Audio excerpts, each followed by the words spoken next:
Presiden Amerika Serikat Donald Trump meremehkan kemampuan militer Iran dan menyebut Teheran seharusnya mengibarkan bendera putih tanda menyerah.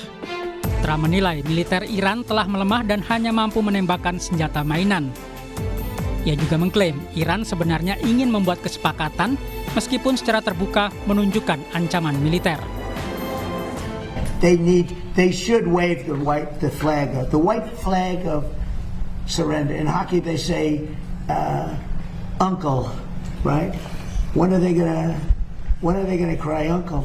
But and they have another expression. If this were a fight, they would stop it. But you know, we have to go out and we have to do it.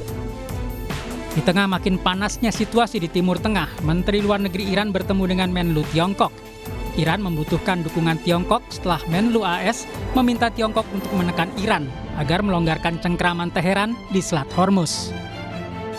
Menteri Luar Negeri Iran, Syed Abbas Araghchi, mengatakan rencana Amerika Serikat untuk memandu kapal melalui Selat Hormuz yang dijuluki proyek kebebasan justru akan berubah menjadi proyek kebuntuan.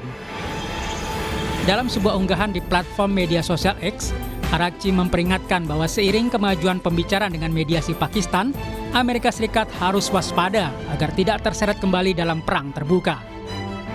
AS harus waspada agar tidak terseret kembali ke dalam rawa oleh pihak-pihak yang berniat jahat. Begitu pula Uni Emirat Arab. Proyek kebebasan adalah proyek kebuntuan, tulis Abbas Araghchi di akun X-nya. Iran masih memegang kendali ketat atas Selat Hormuz sejak konflik dimulai yang berdampak pada terhambatnya aliran besar minyak, gas, dan pupuk ke ekonomi global.